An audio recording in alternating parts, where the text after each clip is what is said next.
장애인들 피해보는 다시 한번 큰 박수 부탁드립니다.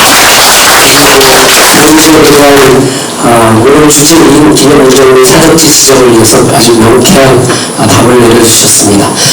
투혼자와 그리고 발표하신 분들 자리하셔서 오늘 질의와 그리고 또 전체적인 토론을 약간의 시간을 가지고 진행하도록 하겠습니다. 앞으로 자리해 주시기 바랍니다. 토론에 앞서 오늘 도원민운동 기념재단의 연구조사 부장님이신 이병호 선생님께서 오셨습니다. 이병호 선생님께서 별도로 자료를 남겨주신 두 분들의 사적지 또 국가유산 이런 부분의 현황에 대한 이야기를 먼저 사실로 진행하겠습니다.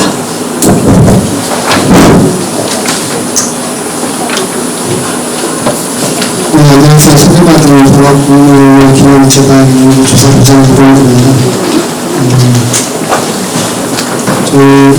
제가 근무하고 있는 곳은 동학운동 기념재단으로 정책으로 산하의 기관으로 전국적인 동학민운동에 대한 기념사업, 연구사업, 이런 사업을 지금 하고 있고, 저는 2010년부터 여러 가지 주로 연구 관련 업무를 해왔습니다. 그래서 특히 동학민운동 관련 문화재 지정에 관한 부분을 직접 하기도 하고, 또 다른 기관이나 이런 데서 진행할 때 도와주기도 하고, 또 근거 자료로서 논문을 쓰기도 하고, 여러 경험이 있어서 지금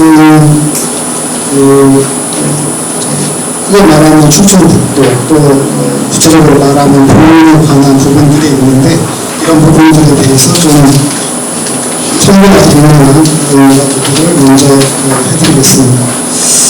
제가 별지로 한 자료 중에 있는 게 있고, 제가 추가로 한 내용이 있는데, 이제 오늘 중요한 내용은 기록물이나 문서보다는 유적지 토에 관한 내용이기 때문에 그와 관계된 내용을 별도로 정리해봤습니다. 그래서 현재 문화재 지정에 관한 사항, 충청북도와 공원에 관한 사항을 중점적으로 말씀을 드리겠습니다. 별지에 지금 내용이 있는데, 최근에 문화재 보호법이 좀 바뀌어가지고 문화재청이 국가유산청으로 바뀌었습니다. 그래서 문화재명도 국가유산, 국가 단위의 문화재고, 시도유산은 광역단체 단위의 문화재입니다. 그리고 이제 기초지자체 단위의 문화재가 향토유적 이렇게 되어 있는데, 홈페이지에 보면은 현재까지 지정된 국가유산은 현재 7건이 사적으로 지정이 되어 있고, 주로 이제 전라북도가 가장 많고, 전라남도가 2건 있고, 공주가 충청남도가 1건 있고, 그다음에 이제 충청남도가 1건 있고, 충청북도는 이제 아까 말씀드린 것처럼 전무한 내용입니다. 그래서 이 국가유적, 그러니까 사적이라고 하기도 합니다. 사적이라고 하는데, 이 문화재 국가유적으로 지정되기까지는 상당히 많은 노력과 어떤 과정이 필요합니다. 그리고 명확한 근거가 있어야 되기 때문에 생각보다 많은 어려움이 있습니다. 최근에 부산의 무장 기포지가 국가유적으로 사적으로 지정이 됐는데, 이 문화재로 지정되기까지 대략 한 10년 정도의 지속적인 노력이 있었습니다. 그 과정에서 여러 차례 세미나나 논문이라든지 또 지자체 차원의 또는 연구자들의 노력, 이런 것까지 종합적으로 돼야만이 그런 내용이 가능합니다. 그래서 그런 점을 말씀드릴 수 있고, 그 다음에 시도유산으로는 기념물인데, 이 기념물이란 말은 우리가 일반적으로 말하는 어떤 기념시설을 의미하는 게 아니고, 시도 차원에서 결정하는 사적과 비슷한 터와 어떤 그런 경우를 시도의 경우는 기념물이라고 합니다. 그러니까 시도 기념물이 습격이 되면 사적이 됩니다. 그런데 현재 물론 전라북도가 가장 많고, 나머지 강화도나 경기도도 있고, 그다음에 아까 그 선생님께서 말씀하신 대로 충청북도에 성별이 세 개가 되어 있지만 이 성별의 지정 이유라든지 목적이라든지 근거가 공안혁명과 관련이라기보다는 어떤 개인의 성별이 개인의 초점을 맞춰져 있기 때문에 엄격하게 말해서 공안혁명 유적지다 이렇게 보기 어려운 지점이 있습니다. 그러다 보면 충청북도 역시 시도기념물로 시도에서 지정하는 문화재가 없다. 그것이 아까 말씀드린 것처럼 많이 반사가 되지 않을까 그런 생각이 듭니다. 그 다음에 향토 유적은 이제 그 기초 지자체에서 하는 것이고, 향토 유산의 경우에는 전업지나 충남이 있고, 그런데 충북의 경우에 춘사의 경우는 조금 다른 측면이 있고, 결국 그 옥천군에서 지정한 그 동학행위 유적지라고 했는데, 다른 말로 아까 말씀드린 것처럼 청산 기포지에 관한 내용입니다. 그래서 유일하게 충청북도의 문화재가 결국 하나적으로 우리가 동학행위와 관련해서 이해할 수 있어서 이런 부분들을 조금 이제 많은 노력이 필요하고 또 그렇게 지금 말씀드릴 수 있을 것 같습니다. 그러니까 우리가 생각하는 공안혁명에 있어서 아까 선생님들이 발표하신 내용 중에 보훈 장례리라든지 북실이라든지 하는 문화재 유적지가 어떤 중요성이라든지 의미라든지 가치라든지 이런 것들에 있어서 결코 다른 앞에서 진행된 국가 사적과 비교해서 떨어지지 않는데 그 과정이 전혀 지금 20년 공학으로 100주년으로부터 30년 지났지만 실제적으로 진행되지 않았다라는 것이 현재의 상황이다라는 것을 말씀드리겠습니다. 다음에 그 두 번째 장에 이제 조금 구체화해서 이것들을 어떻게 구체화해서 사적지로 문화재로 해야 될 건가. 그리고 이 문화재로 지정이 되는 것과 되지 않는 것의 차이는 실제적으로 많은 결과들로 이어집니다. 그러니까 문화재 지정이 되는 것과 되지 않는 것에 따라서 예산도 그렇고 또 관심도 줄어들고 또 어떤 정부 기관이라든지 지방자치단체가 사업을 추진할 때 지정이 됐을 때 근거가 되기 때문에 예산을 편성할 수 있고 사업을 추진할 수가 있는데 지정이 안 되면 그런 근거가 전혀 없기 때문에 또 중요성이나 관리나 이런 측면에서도 전혀 이루어지지 않기 때문에 그런 부분들이 중요하게 생각되는 지점이 있습니다. 우선 제가 이제 아까 선생님께서 말씀하신 내용을 가지고 제 기준으로 인해서 그리고 기준은 모호한 기준이고 또 향후의 종합적인 어떤 조사와 이걸 통해서 어떤 문화재를 어떤 유적지를 어떤 문화재 어떤 격에 의해서 할 것인가 하는 것은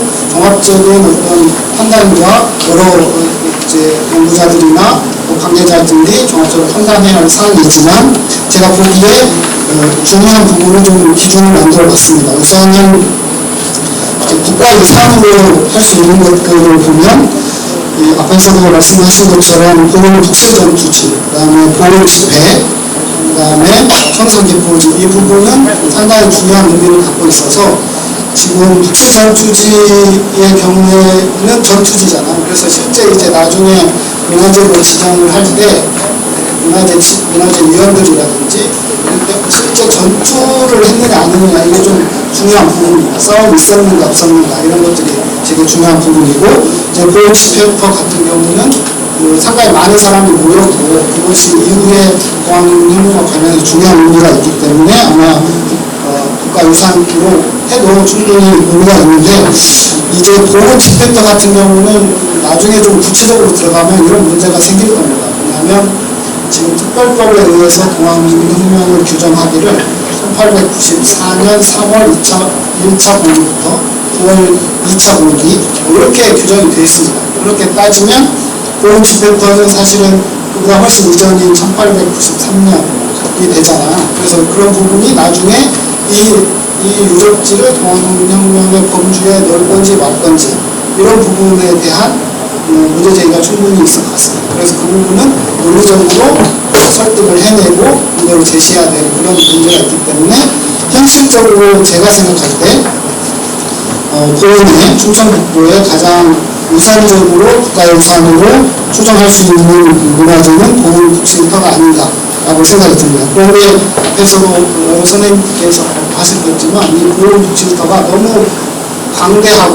영역이 넓습니다. 그래서 그것을 어디로 규정할 것인지 하는 부분들은 좀 더 연구가 필요하고 또 그 복지부터 안에 아까도 말씀드렸지만 전투지가 있고 내장지가 있고 또 직계지, 김소총과 직계지가 있기 때문에 그것을 구체화시켜서 해야 되는 그런 부분이 있습니다. 그래서 장기적으로는 우선 지금 향토유적도 되지 않는 상태이기 때문에 방법은 순서대로 향토유적, 그 다음에 시도유적, 향토유적은 오문에서 지정하는 것이고 시도유적은 충청북도에서 지정하는 것이고 국가유산은 문화재청에서 지정하는 것인데 그러한 단계를 전략과 전술을 세워서 어떻게 할 것인지에 대한 구체적인 로드맵이 있어야 된다 그런 생각이 듭니다. 그리고 집행터도 마찬가지로 그렇게 해야 되고 참상 기포지 같은 경우는 이제 모르는 아니지만 이 부분도 좀 검토해야 될 부분이 있는 것 같습니다. 현재 지정된 곳은 그 집 옆에 동학혁명 유적지 이렇게 돼 있는데 지정된 곳과 오히려 그럼 참상기포를 어떻게 규정할 것인가 또 어디를 대상으로 할 것인가라고 했을 때 최시영 선생이 살았던 집은 어떻게 할 것인가. 사실은 아마 제가 알기로는 최시영 선생이 살았던 집을 확보를 못해가지고 터를 확보를 해서 소유권을 가져야 그것을 지정할 수가 있는데 확보를 못했기 때문에 아마 그 옆에 땅을 확보해가지고 거기를 지정하는 부분이 있는 것 같습니다. 이런 구체적인 어떤 방안들이 필요하기 때문에 그것을 이제 향후에 해야 될 것인 것 같고 그 다음에 이제 시도유산이나 향토유산은 조금 이건 제 기준이기 때문에 나중에 좀 구체화시켜서 기준을 정해서 추진한 주체들에 대해서 해야 되는 부분입니다. 그 다음에 이제 실제적으로 여기 글씨가 좀 오타가 있는데요. 중요한 부분은 가장 지금 제가 유적지를 문화재로 지정한 건이 거의 이제 한 30건 정도 되는데 제가 한 반절 정도는 관여했습니다. 직접 하기도 하고 추진하기도 하고 또 이런 부분인데 그 과정에서 여러 가지 문제나 실질적으로 이것이 진행될 수 있는 것들을 좀 간단하게 정리를 했는데 우선은 가장 중요한 것은 뭐냐면 이 문화재 지정의 주체, 중심, 핵심은 지자체의 핵심 의지입니다. 지자체가 이 문화재를 지정할 건지 안 할 건지에 관한 확고한 의지가 있어야 그것이 진행되는 것이지 그렇지 않으면 진행이 될 수가 없습니다. 그 구조상, 형식상, 어떤 절차상. 그래서 그것이 될 수 있도록 만약에 그 의지가 없다면 의지가 될 수 있도록 주변에서 최대한 노력할 수밖에 없습니다.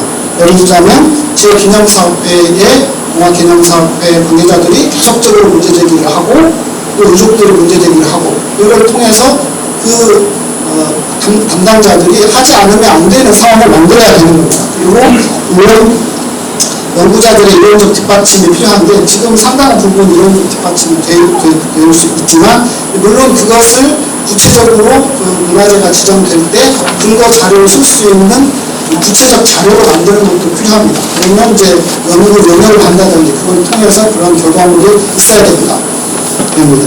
그리고 물론 아까 말씀드린 것처럼 언론이라든지 여론을 통해서 여러 그 지역사회나 여기 오문의 지역사회 또는 충청북도의 지역사회를 통해서 여론을 통해서 여러 언론이라든지 방송이라든지 신문이라든지 이런 데서 계속적으로 요구하고 필요성을 제기하고 이런 과정이 필요합니다. 그 다음에 이제 중요한 부분은 어쨌든 이 시의원이라든지 군의원이라든지 도의원 이런 분들이 지속적으로 이 문제에 대해서 관심을 가지고 발언을 한다든지 이런 과정을 계속 제기를 해야 그 다음에 행정에서 그것들을 받아서 집행할 수 있기 때문에 그런 부분이고 이제 아까도 말씀드렸지만 가장 중요한 부분은 지자체의 지속적 관심과 그리고 그 관심에서 끝나지 않고 예산을 통해서 해야 됩니다. 그래서 가장 중요한 것은 군수님의 의지 또는 국장님이나 과장님의 어떤 추진력 그리고 무엇보다 중요한 것은 담당 학예사가 이것을 하겠다고 하는, 왜냐하면 학예사가 또 처음부터 그걸 계획하고 될 때까지 계속 그 과정을 겪어야 되기 때문에 그것에 의지가 없다면 실질적으로 다른 데서 이루어지지 않습니다. 그런 부분들이 되게 중요한 부분입니다.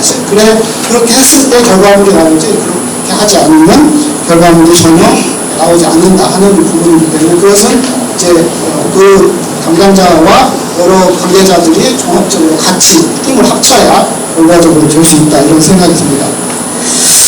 그 다음에 이제 실질적으로 이제 나중에 이제 중요한 문제가 뭐냐면 그 유적지가 지금 복실도 그렇고 장례리도 그렇고 어디까지를 할 건지, 위치를 할 건지 하는 것이 결정이 돼야 그 다음 단계가 진행됩니다. 범위를 설정하는 것이 가장 중요합니다. 범위를 설정하고 위치를 비정하고 범위를 설정하고, 이게 되지 않으면 그 다음 단계는 진행될 수 없습니다. 왜냐하면 그 어디로 할 건지를 해야 문화재를 지정을 신청을 하고 그것이 심사가 이루어지기 때문에 그렇지 않으면 절대 하고, 그 다음 또 하나의 문제는 소유권을 확보하는 겁니다. 그러니까 땅이 아무리 거기가 유적지라고 해도 소유권이 확보되지 않으면 그 다음에 문화를 지정할 수가 없습니다. 왜냐하면 문화재 지정하기 위해서는 소유자의 동의를 얻어야 되고, 이 소유자들이 쉽게 동의하지 않을 가능성도 많습니다. 그리고 실제 소유자들이 동의하지 않아서 추진이 안 되는 경우도 많습니다. 우선 이런 소유권 확보가 우선적으로 필요하다. 그래서 이런 것들이 종합적으로 이루어졌을 때 문화재가 지정이 되고, 보훈부칙이나 보훈집회터의 경우는 충분히 동아문혁명 전개 전국 과정에서 이러한 가치관을 국가 사적으로 지정될 만한 가치관의 의미가 있다, 이런 말씀을 드리고, 한 가지만 더 말씀드리면 지금 2004년에 도항특별법이 생겼고 그 이후에 시도 또는 기초지자체에서 많은 조례를 통해서 이 동학혁명 기념 사업을 지원하는 근거를 쓰고 있는데, 현재 보훈군에서는 없습니다. 그리고 충청북도로 단위에서도 없고, 지금 다른 지역을 보면 광역 단위의 조례가 다 있습니다. 광주, 충남, 전북, 전남, 경남 다 광역 단위의 조례가 있고, 기초지자체 단위에서도 전라북도는 전주, 안주, 전북, 고창, 남원, 부안 다 있고,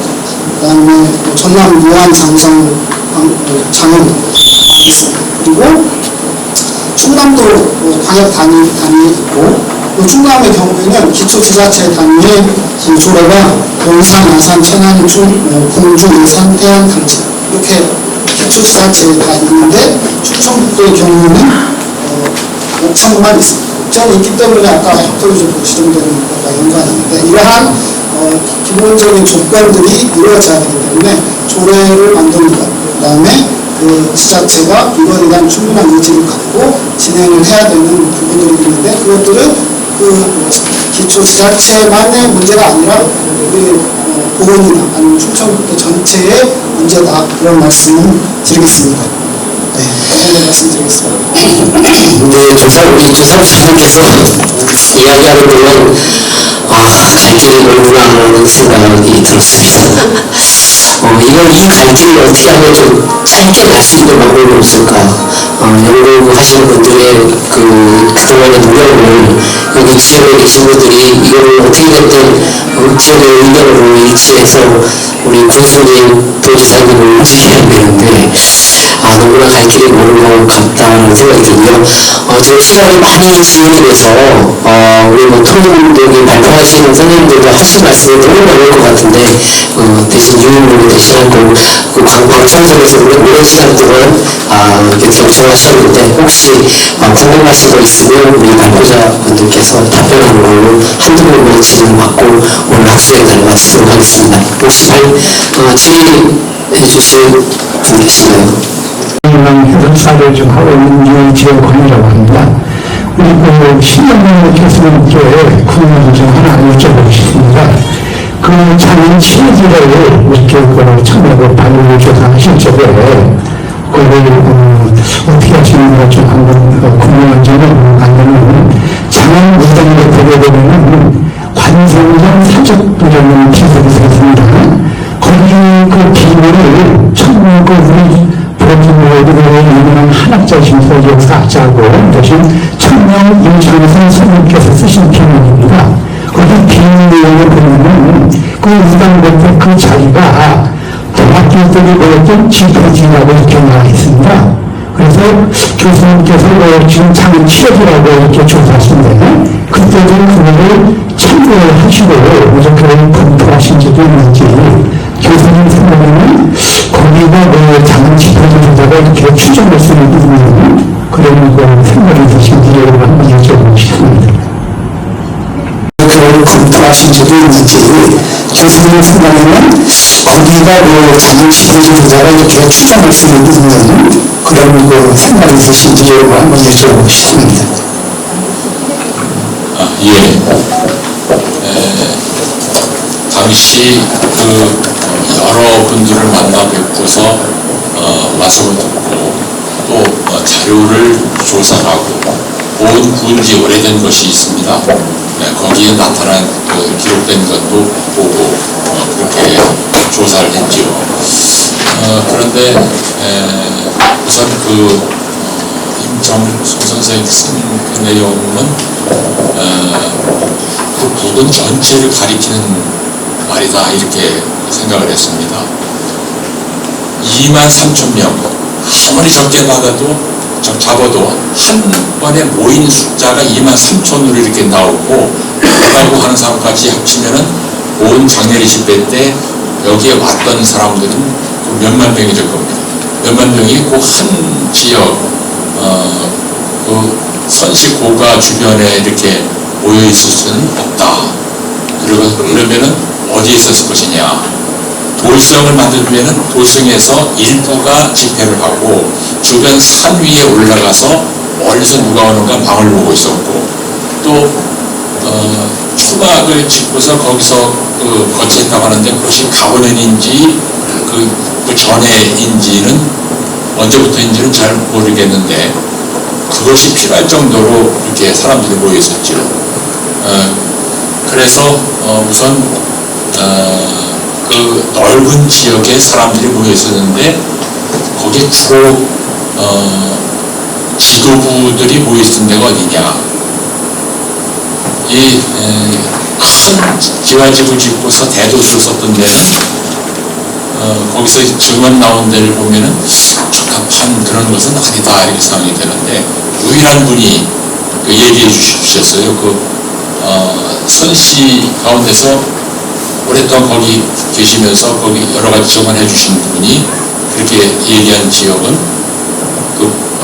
논 있는 그런 자리입니다.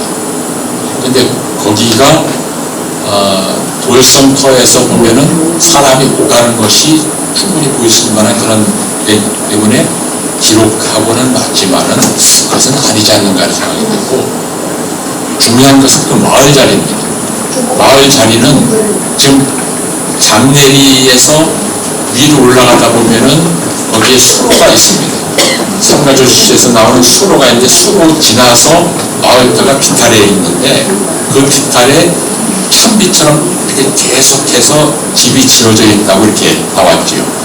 그런데 처음 제가 갔을 때는 댓글도 있었고 담도 있었고 했는데 점점 그것을 허물어가지고 이 중장비가 들어가니까 그걸 평탄 작업해서 가소도 만들고 해서 좀 많이 달라졌는데 일부는 현재도 남아있습니다. 그게 마을자리다. 현재 있는 마을은 그 마을이 다 사라지고 난 뒤에 새로 들어온 사람이 짓고 사는 그 초등학교 부분은 그렇다 이렇게 생각이 되죠. 그리고 예전에 어땠느냐? 달빛에도 가뭄이 든다고 하는 말이 그 정도입니다. 그것이 산비탈로 이루어지는 데라서 밭으로 쓰기도 어려운 그런 데죠. 너무 물을 댈 수가 없으니까. 지금 수로가 나온 뒤에 물을 댈 수 있어서 모두가 다 원답을 이렇게 했지요. 원답한 분들의 얘기를 직접 들었습니다. 그 경무관 가서 얘기 들으니까 여러 얘기를 해주는데 여하튼 그렇게 밭자리에 대추나무가 꽤 있었던 모양입니다. 대추나무가 많이 거기 있었다 하는 그런 얘기도 듣고요.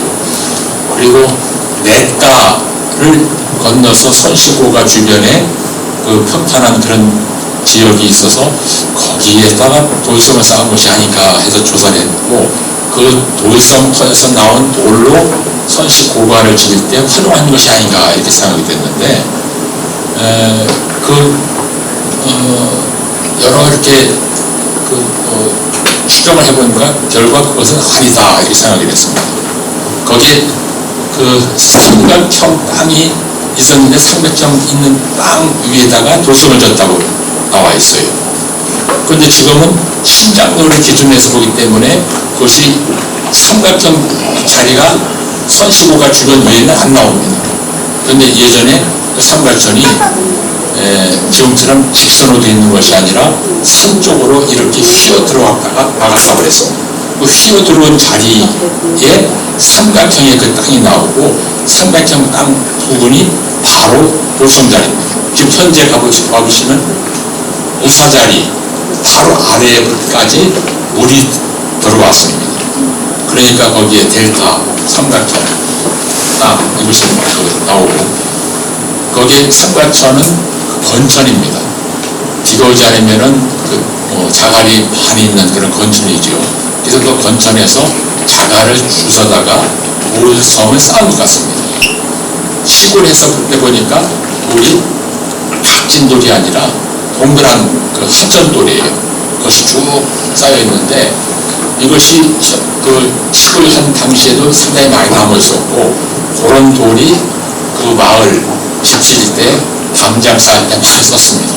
여기저기 담장 쌓은 데 들어가서 집을 조사해 보니까 그게 여기저기 흩어져 있었거든요. 그래서 장렬히 정확한 그 집회 장소는 이런 식으로 추정이 된다고 해서 제가 보고서에 기록을 했습니다. 자, 제 말씀 마치겠습니다. 등을 통해서 많이 또 공부하게 돼서 감사드리고요. 특히 우리 동학관의 공부를 많이 연주하는데 오늘 듣고 보니까 춤추는 상당히 많이 부풀어 되어 있네요. 우리 교수님께서도 아까 말씀하신 대로 지방자치단체장들의 관심이 떨어지고 또 안내하면서 여러 가지 진행되는 것이 너무 안타깝다 이렇게 말씀을 하시는데, 저도 같은 동감을 합니다. 그러면서 우리 시흥 교수님과 김용식 교수님한테 좀 거리를 드리고 싶어요. 아까 우리 정대훈 연구위원님이 말씀하시는데 충남은 여당에서 5개년 계획을 수립하고 했다고 이렇게 했습니다. 우리도 본인뿐만 아니라 충청도 이렇게 많이 공포되어 있으니까 이거는 한 지방자치단체에서 할 일이 아니고 우리가 돈 차원에서 도지사적인 차원에서 이거를 장기 계획을 세워서 정말로 세계 있게 좀 우리 박사님들에게 이분에 대해서는 최고의 지금 현재 권위자이기 때문에 더 연세가 되기 전에 돈을 수립해서 장기 계획을 수립하고 또 그거에 맞춰서 지방의 자치단체가 손을 잡고 장기적으로 갈 수 있도록 이렇게 되게 적극 권유해서 큰 역할을 해주셔야 되지 않나 이런 생각이 들었습니다. 그래서 좀 안타까운 일인데, 사실 지방자치단체나 도지사님도 뭐 4년마다 수립을 하던 관심 있다가 또 바뀌어버리면 또 진짜 방치되고 그러는 거고, 특히 부담이 더 그렇죠. 아까 발표하신 시군의 과장이나 당국장이나 담당부나 이분들은 또 수시로 바뀌어요, 자리가. 그러다 보니까 그거를 지속적으로 추진할 수가 없습니다. 그래서 좀 어렵지만은 이번 기회를 통해서 좀 힘을 모아서 돈 차원에서 장기 계획을 세워서 관련 시군이 같이 돌아 손잡고 준비를 또 해나갔으면 하는 바람이고, 또 한 가지 질문 드리고 싶은 우리 박진수 토론장님께 말씀드리고 싶은 것이, 우리가 북칠전투 얘기가 많이 나왔잖아요. 근데 여기에 종군이라고 나오거든요. 근데 북칠전이 이 전투 지역에 너무 성종이 있을 때거든요. 근데 왜 종군이라고 하는 거지? 그래서 그걸 좀 한번 묻고 싶습니다. 이상입니다.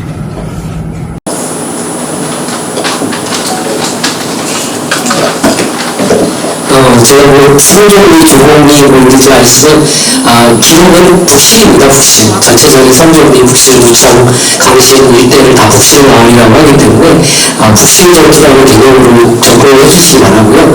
단 이제 거기가 같이 다 일본으로 이렇게 나눠져 있기 때문에 이제 지금은 이렇게 성종리 이렇게 나눠 부르는 것 같습니다. 그리고 조공리라고 하는 건 조공리는 따로 있고 또 강신이 따로 있고 지금 무청이 따로 있고 성종리 다 그 일대 같은 북실 아닙니까? 그렇게 보시면 될 것 같습니다. 답변이 된가 모르겠습니다. 국민들이 이걸 책을 쓰실 때도 북실 전투락 하면 되는데 종공이 북실 전투락 하니까 이제 그 메시지나 이런 것들은 지금 현장으로 표시가 돼야 되기 때문에 이제 그렇게 표현하시려고요. 종국하고 척도하고 관련이 없는 거죠. 관련이 돼 있으면 12개 자유마을이라고 생각하시면 됩니다.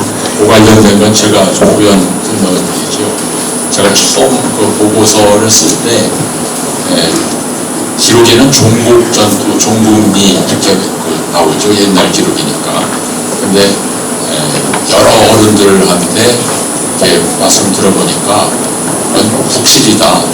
쇠북종 제일 안북실 뒤에 있는 종처럼 생긴 산이 있는데 그 산을 따가지고 북실 종국이라고 이렇게 했다. 이렇게 말씀을 하세요. 그리고 종국은 12개 마을이다 하는데 바로 그 쇠북종 그 산이 있는 큰 마을이 안북실이고 거기에 오른쪽으로 가다 보면은 다란이 그 마을이 있고 또 성종리 등등해서 여러 개 마을이 있는데 그 아래에 있는 작은 야산을 둘러싼 12개 마을이 다 북실로 또는 종국으로 불렀던 모양입니다. 그래서 제가 글을 쓸 때 그 종국으로 쓸 거냐 북실을 쓸 거냐 하는데 그 마을 어르신들이 북실이 더 정확한 말이다 해서 북실 전투 이렇게 했거든요. 그런데 기록에는 종국이 많이 나오니까 종국 북실이 같은 마을인데 혼동해서 쓰고 있다 이렇게 생각이 듭니다. 그리고 이 결국은 그 자치단체 그 군과 도에서 그 여러 가지 일을 해야지만 우리가 오늘 논의한 것이 성취될 수 있는 것인데 저희들이 이를테면 발굴하거나 여러 가지 할 때 개인이 할 수 있는 것이 아니고 개인 연구로 끝나서 이루어지는 것이 하나도 없습니다. 그것은 국민이 대표를 선출해서 행정하도록 한 군수 도지사가 해야 될 그런 일이거든요. 그런데 그 군수 도지사가 우리가 오늘 논의한 이런 내용을 잘 모르시기 때문에 이런 것을 강력하게 주장해서 일을 하도록 해야 되는데 그것은 아까 선거 말씀하셨는데 표밖에 없습니다. 표가 있는 주민이 또는 도민이 강력하게 이것을 했으면 좋겠다고 의견을 내야지만 그 표에 의해서 군수가 되고 도지사가 되시는 분들이 정책으로 그걸 삼아서 일을 하게 되는 것이죠. 그런데 우선 이 보훈과 관련된 특히 장례가 굉장히 중요한 곳인데 왜냐하면 아까 말씀드린 대로 교과서에 들어있습니다. 전 국민이 모르는 사람이 없어요. 그런데도 왜 이런 그 사업이 이루어지지 않느냐. 지역에서 강력하게 요청하는 분이 없기 때문이었습니다. 그리고 왜 그걸 잘 모르고 요청하지 않았느냐. 전라도 것으로 생각합니다. 동학농민 활동 이런 것을 보면은 교과서에 전라도만 이렇게 지도에 나와 있거든요. 근데 충청도에 이런 것이 있었는지 없었는지 있다고 하더라도 관심을 안 갖습니다. 이천에 살던 어떤 분이 1990몇 년에 보훈군청에 와서 전화한다고 제 연구실로 전화를 하셨습니다. 이천에 사시는 한약방 하시는 분인데 자기 할아버지가 북실전투에서 돌아가셨답니다. 그래서 어떻게 돌아가셨는가 해서 알아보기 위해서 왔는데 그래서 군청에 들렸다가 저에게 전화를 하신 거죠. 그럼 제가 한번 만나 뵙고 싶습니다. 어떤 분이신지 알고 싶다 했더니 아마 그 젊었을 때 여기서 죽어서 후손이 없었던 모양입니다. 양자를 들어왔답니다. 근데 재산도 있고 하니까 그 재산 가지고 공부도 하고 한의사가 됐겠지. 근데 할아버지가 어떤 분이 알기 위해서 왔는데 아무도 그 얘기를 해주는 분이 없고 오로지 동학에 나갔다가 북시에서 죽었다 살아나온 사람을 통해서 전해진 그런 말을 들어서 그렇게 한 거죠. 이천, 여주, 광주, 죽산 여기서 살던 활동하던 분들이 여기서 많이 돌아가셨습니다. 그런데 그분만 그랬느냐, 그쪽에서 오신만 그랬느냐, 모든 분들이 많이 죽었습니다. 바로 이 인근 주변에 원이 또는 그 충주 여러 군데서 활동하시다가 여기서 돌아가신 분들이 굉장히 많거든요. 그분 시신이 묻혀있는 데가 바로 여기입니다. 북쪽 농민군 기록에 나타난 490여 명이 여기에 묻혀있는지 2,몇백 명이 여기에 묻혀있는지 모르지만은 죽은 사람만 그렇고 그때 다친 사람 여기서 활동하다가 피신해서 도망가면서 살던 사람 그리고 그 이후에 3대 4대 걸쳐서 계속해서 탄압받으면서 어렵게 살던 그런 분들이 한국사에 많이 있고 오를 비롯한 충북에 많이 있습니다. 이분들에 대한 기념 사업을 지금이라도 해야 될 것이 아니냐. 그래도 기록도 있고 여러 가지 근거가 나와 있는데 이거 전혀 하지 않고 그냥 넘어가도 되느냐. 그럼 그 누가 해야 되느냐. 연구자가 합니까? 연구자는 하고 있습니다. 이런 연구를 통해서 논문을 내서 발표를 하고 있습니다. 이것을 받아서 계속 사업을 해야 될 그런 분들이 국민이 선거를 통해서 뽑은 군수도지사입니다. 그 군수도지사에게 누가 그것을 하도록 하느냐. 그것은 국민들이, 도민들이, 주민들이 해야 되는 거죠. 그래서 오늘 이런 사업과 관련된 그런 일은 바로 이제 그런 식으로 앞으로 진행이 되기를 바랍니다. 그 짧게 과거에 문헌조사 내지는 실질조사한 것 같은 말씀하셨는데 지금 시대가 130년 동학혁명이 130년 된 것 같아요. 그러면 우리가 표준현 행사 이후 30년이 지났는데 우리 저 김영식 교수님에게 여쭤보고 싶은 것은 충북학을 하셨잖아요. 그러면 충북학에서 이 동학혁명이 분명히 들어갔을 건데 그 당시에 이제 충청북도가 조례를 못 만들었고 우리 충북에서는 유일하게 옥천군만 조례를 만들었는가 그런 것도 좀 궁금하고요. 그런 조례를 통해서 이 동학이 재조명되고 또 기념적도 중요하지만 저는 동학 사상 중에서 유무상대 정신이 있습니다. 경제학. 이것이 그 당시에 그 평등 사상에서 나왔는데 지금의 이제 그 민주주의 비슷한이라고 생각을 해요. 그 서양의 민주주의와 뭐 동학의 민주주의가 비슷하지만 공정에서 취해지가 있었고 그 취해지가 대한민국 중심지였고 그 시기에 더 나아가서 농업혁명으로 들어갔지만 지금 보면 대개 동학혁명으로 농민 동학혁명으로 좀 많이 얘기가 되고 있어요. 그래서 정봉준 씨가 한 정읍이 이제 전국에서 제일 활성화되어 있고 떠 있는데 우리 충북에서 더 좋은 민주적 사고로 더 발전할 수 있는 소양이 있는 이 지역이 있는데 이것이 충북학에서 다뤄지지 않았고 왜 시장군수 도지사한테 이렇게 해야 되는가. 그리고 충북 연구원에서 충분히 이 이행제에 대해서 도지사한테 싱크탱크를 할 수 있는데 그걸 어떻게 안 했는가. 그것이 좀 궁금합니다. 아주 깔끔하게 추천을 하시는 분이 달리 많겠습니다. 방금 전에 신영 선생님 말씀하셨듯이 이 문화조례 제정이라든가 문화재 그 지정은 기본적으로 학문의 영역이 아니라 정치의 그 영역이기 때문에 이 학자들이 할 수 있는 역할은 한계가 있을 수밖에 없습니다. 제가 충북학 그 연구소를 맡으면서 이쪽에 대한 연구를 많이 했었죠. 그 때문에 이제 2006년에 그 학술 조사가 이루어졌던 것이고, 그리고 2006년에 그 학술 조사가 이루어졌던 것도 그 당시에 그 도의원 했던 전 군수이신 그 정상혁 군수님이 도의원 할 때입니다. 그래서 그 예산이 가능했던 거예요. 그렇지 않으면 예산이 성립이 안 됐을 겁니다. 그렇다면 전군 조례도 문의를 하신 분이 주장했습니다. 동치원의 그 중국 동학혁명 그 유적지 조사는 실행이 안 됐죠. 그래서 이런 사례를 통해서만 보더라도 이 문제는 그 정치의 그 영역이기 때문에 누가 그 역할을 할 것인가는 그 자명합니다. 다만 이제 그 과정에서 그 필요한 학술적인 그 뒷받침은 학자의 그 목이겠죠. 또 제가 이제 그 중국학연구소가 충북연구원에 있었기 때문에 충북연구원에서 주로 충청북도 중장기 발전 계획을 5년 단위로 이거 세우고 옵니다.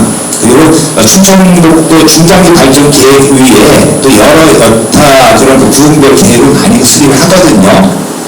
그때마다 제가 이 문화예술 파트를 맡으면은 거의 다 그 충북 동학혁명 기념사업을 해야 된다라고 정책과들이 계속 지원합니다.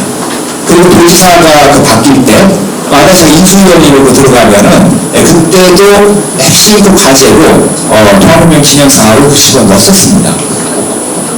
근데 그게 실제 그 정책 과제로 이해가 된 것은 거의 없죠.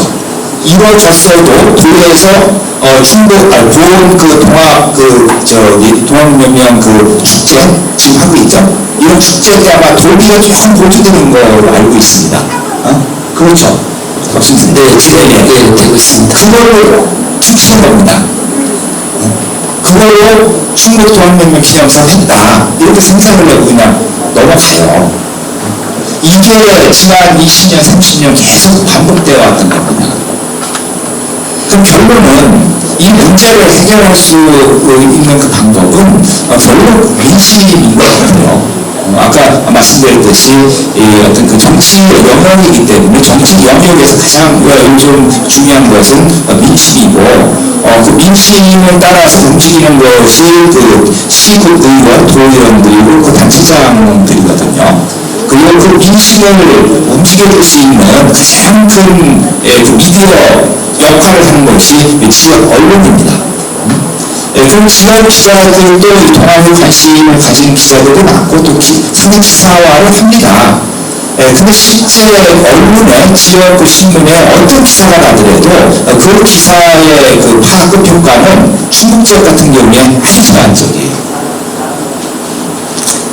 그래서 실질적으로 그런 그 민심을 움직일 수 있는 그 시민들의 어떤 역할이 저는 그 절대적으로 중요하다고 생각합니다. 네, 그 충분히 답변이 된 걸로 이해하겠습니다. 잠시간 2시간 반 동안 오늘 보도한 기념유적으로 사적지 지정을 모색을 했는데 갈 길이 멀지만 그래도 이제 분명히 갈 길이 잡힐 것 같습니다.